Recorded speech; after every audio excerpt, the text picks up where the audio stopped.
Well, wala na ako na. Then, I will address again to the people. Periodic to at least, I think it has become an every week affair. So, ang akin dito, we have good reports. And not only good reports, but really reflecting the reality of the country and what we expect. And binigay man sa inyo kung ano. And they've been working very hard. Sunny here. Una ang COVID because that is the main concern.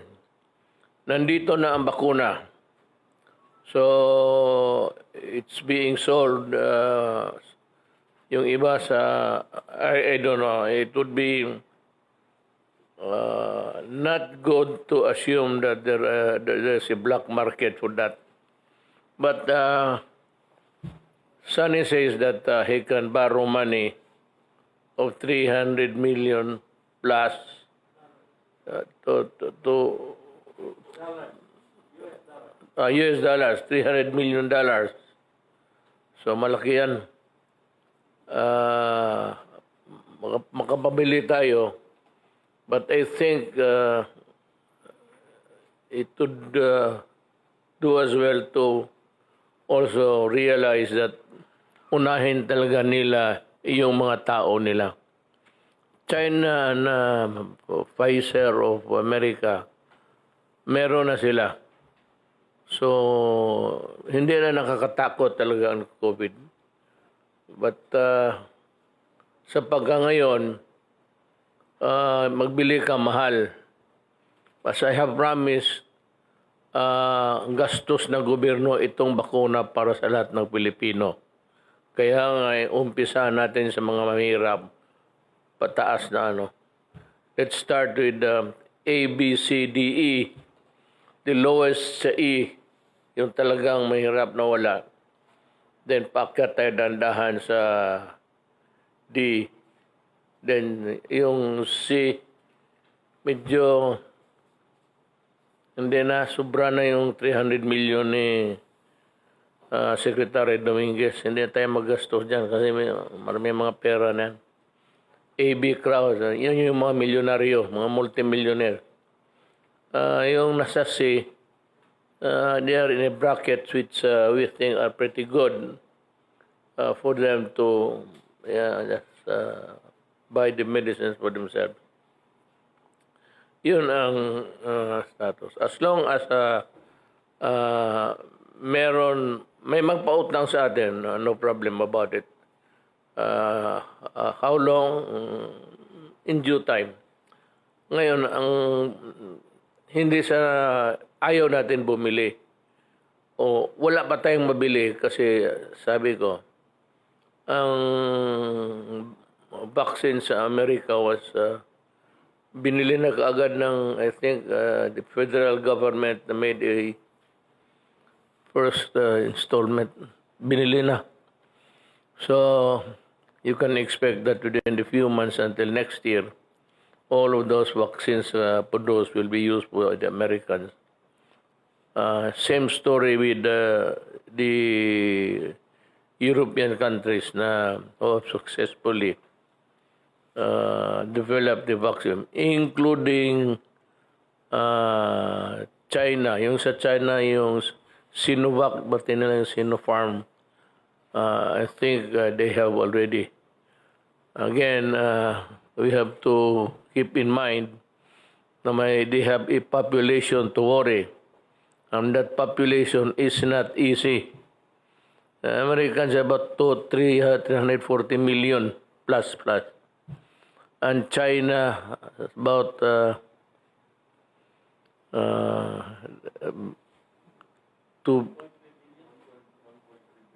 1.3 billion. So tatapusin muna yan nila bago sila magbigay sa iba. Yan ang ano. But hindi naman lahat eh. May mga ibang kumpanya na nakasunod na. It's out in, the cat is out of the bag. So probably yung paggawa niyan, kaya na kopyahin ng iba. So yan mga kababayan ko, basta mabakunahan kayo. Wala kailan maghintay lang tayo, pera makahiram tayo kaagad. Ang supply ang problema. Kung sino yung country nagkapag-imbento, naturalmente unahin niya yung mga tao niya. That's the reality of life. Yan ang... So the vaccine is there is hope for mankind. Pero ako wala pang bakuna, pero hindi na ako takot. Maybe not, depende sa swerte mo sa buhay. But for the succeeding generations, mga anak ko, mga apo ko, I'm quite confident with the thought that they have a refuge which they can take shelter dito sa COVID storm. Sa corruption, sinasabi ko naman sa inyo na galit ako talaga. And I will not only investigate you, I will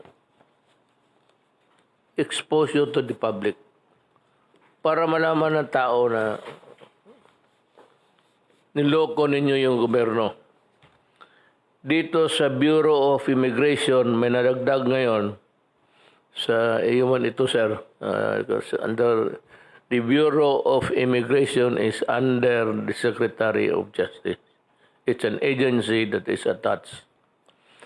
Ang bagong is Perry Michael Pancho, Marcos Nicodemus, Darin Ilagan, preventively suspended last month by the DOJ pending investigation of formal charges against them for grave misconduct, neglect of duty, or conduct prejudicial to the best interest in the service in connection with the falsification of travel record of a former war card executive.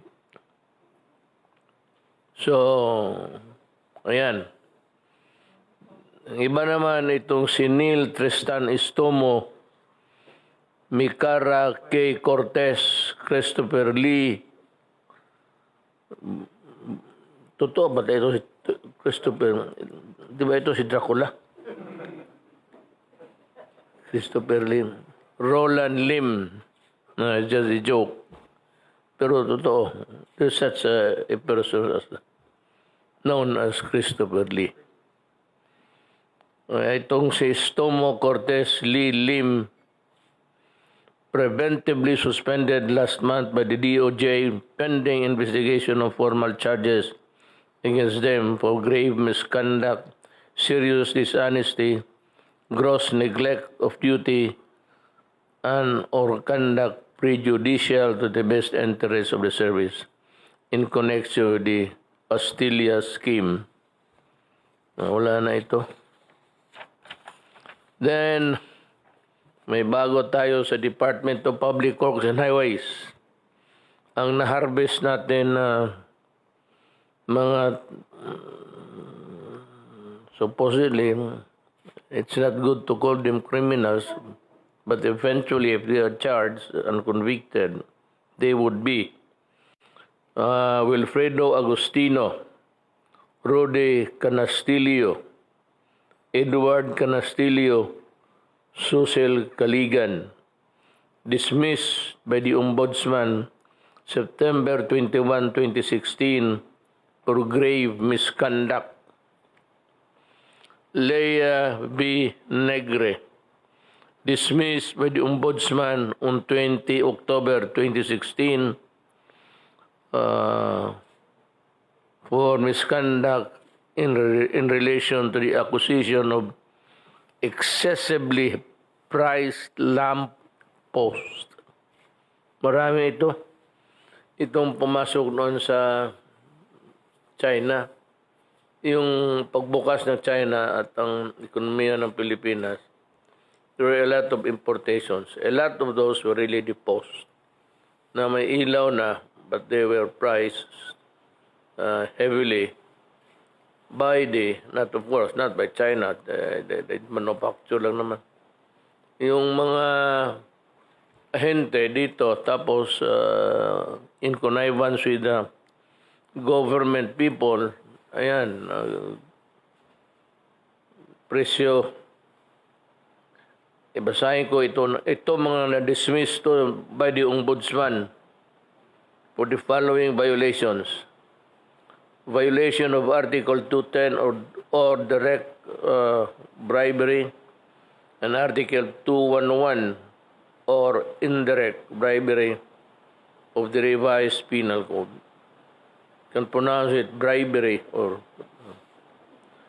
violation of Section 3E of the Anti-Graft and Corrupt Practices Act, violation of Section 7D of the Code of Conduct and Ethical Standards, and the Government Procurement, pera na naman to, Reform Act.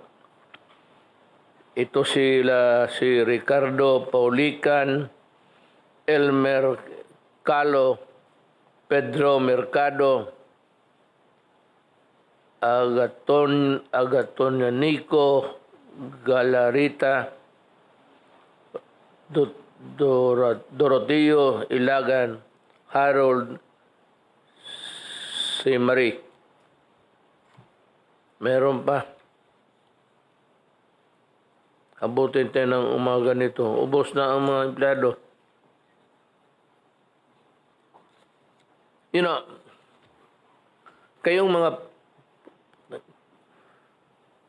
do not ever think that you are indispensable in the scheme of things sa gobyerno. Maraming Pilipino dyan, mga graduate, na mahuhusay, na may honest. Marami yung walang trabaho ngayon. Kaya kayong taga-gobyerno may trabaho, take care of your position. Do not allow even a dent of anomaly na dumaan sa opisina mo. Kasi sabi ako, stricto na ako ngayon until at the end of my term. Pag makita ko may sisirain mo lang. So, maraming Pilipino naghihintay, mga civil service eligible, mga graduates. Marami akong pampalit sa inyo. Do not ever think that you would count in the large context of governance. So dismiss ito sila. Kita mo sa karami magastos ang laway. Ayaw gano'n. Minsan dito sa koko, gano'n ko na. Ako naman ang uminom ng koko. Employees dismissed. DPWH.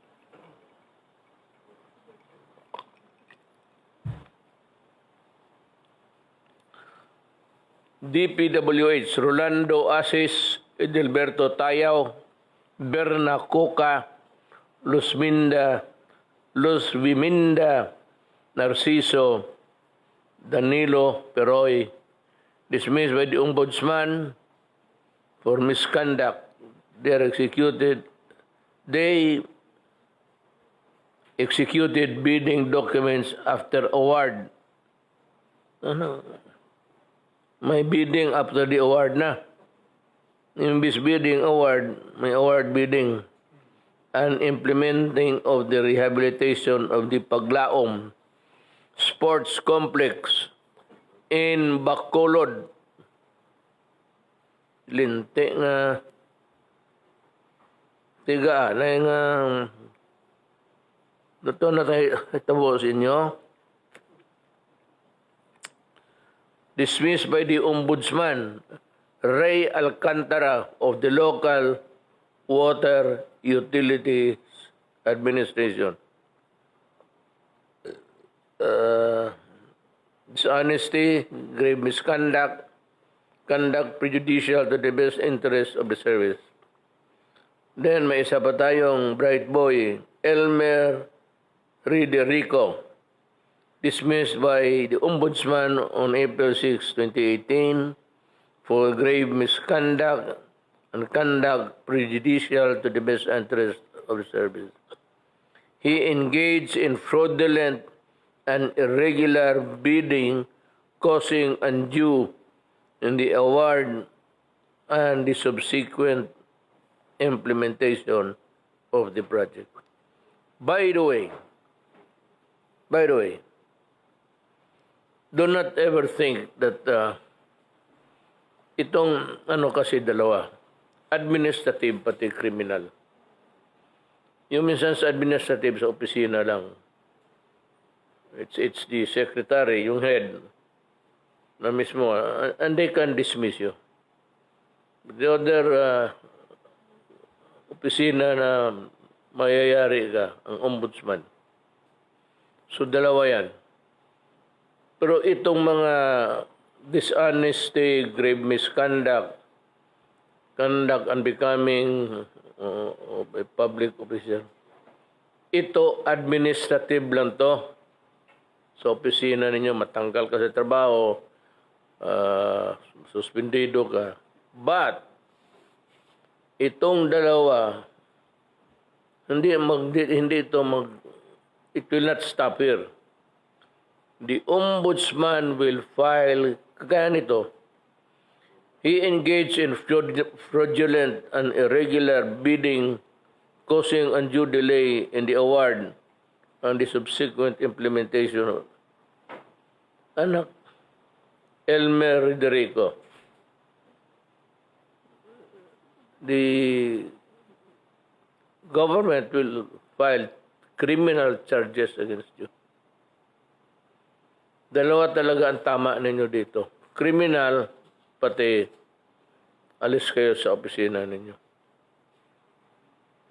Meron dito si Noel Pineda, Edward del Rosario Sevilla, Alberto Cainhog. Ganon, dismissed by the Ombudsman. Gross misconduct and conduct prejudicial to the service. DPWH pa rin tayo. Eufrenia Cabaya, Helen Asinas, Wilson Tagbo. Ito, medyo tingin siguro ng ombudsman hindi mabigat. But, you are suspended by the ombudsman for 1 year without pay for misconduct, but without prejudice of filing a case against you. Si Rex Uyahoy, suspended for 6 months without pay for misconduct and insubordination.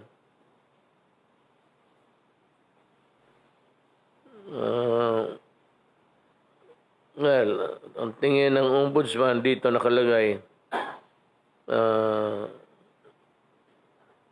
granting a request for a modification. Nabigyan siya, maybe because of the merit of the case also. Enrico Gilias, suspended by the ombudsman for 2 months and 1 day. Roberto Canisal, suspended for 1 month. Philip Nenes, suspended by the ombudsman. Edna Nenes, pareho ang middle name ninyo. Magkapatid kayo.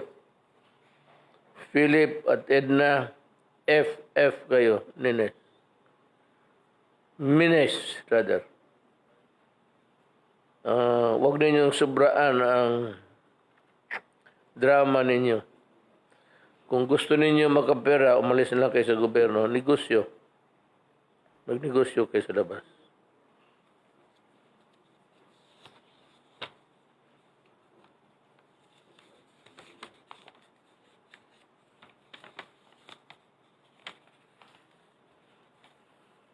Sunny Boy Oropel, suspended by the Ombudsman for 1 month.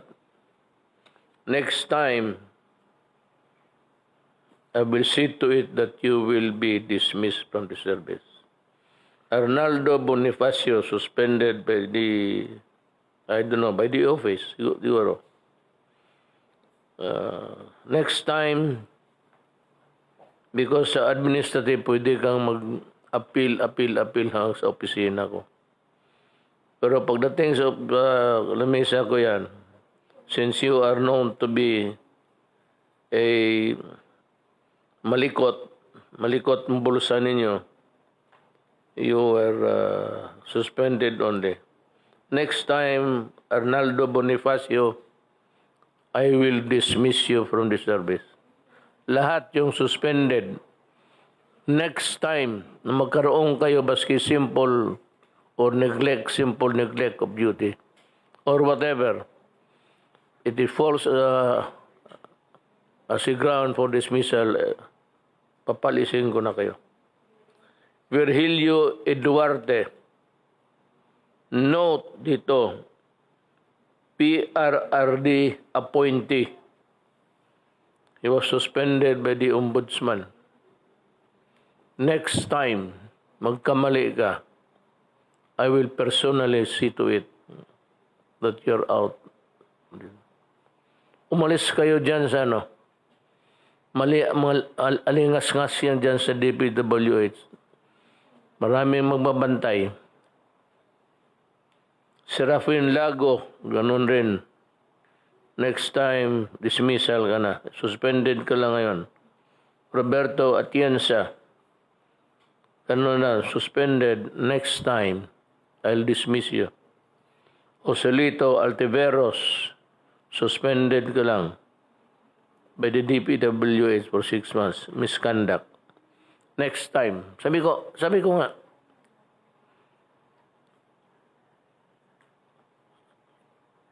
maraming Pilipino naghahanap ng trabaho. Every year, we are producing so many thousands of graduates. Wala nga mapakasukan, walang trabaho. Na kung gusto niyo bakantihin yan mga posisyon sa opisina ninyo, gumawa kayo ng kalukuhan. And may isa pa. I think this will be...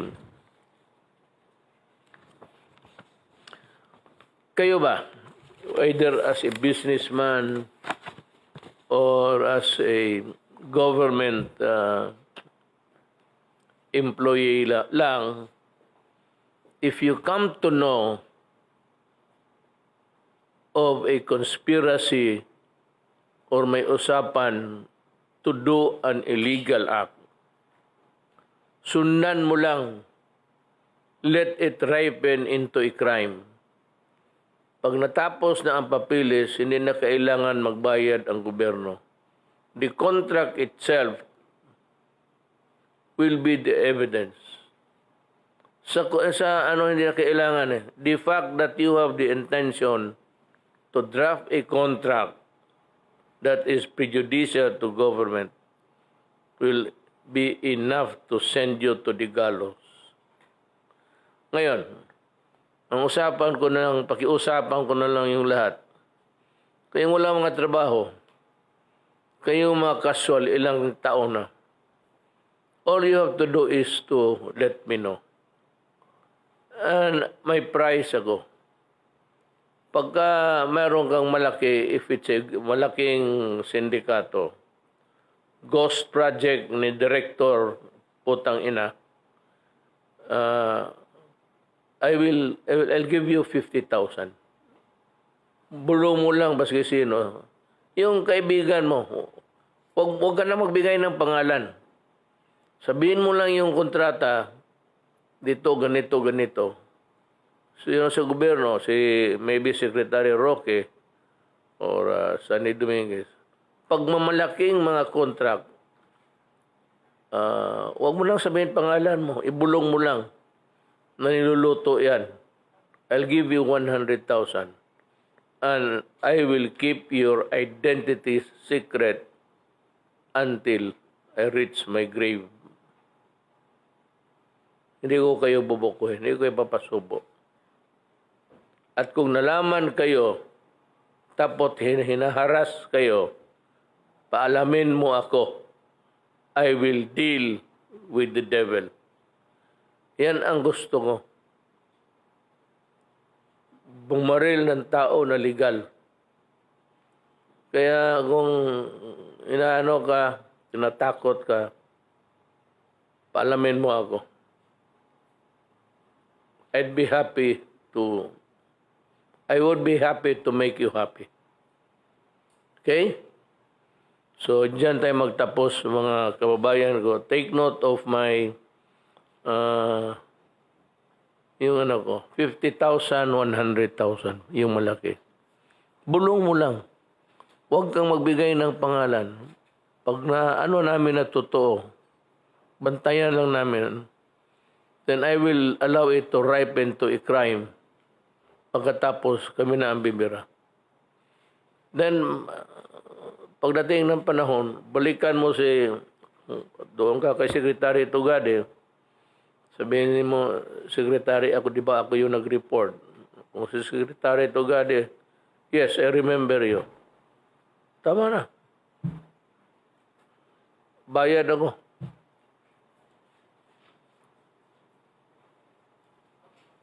Mga kababayan ko, maraming salamat at magandang gabi sa inyo lahat.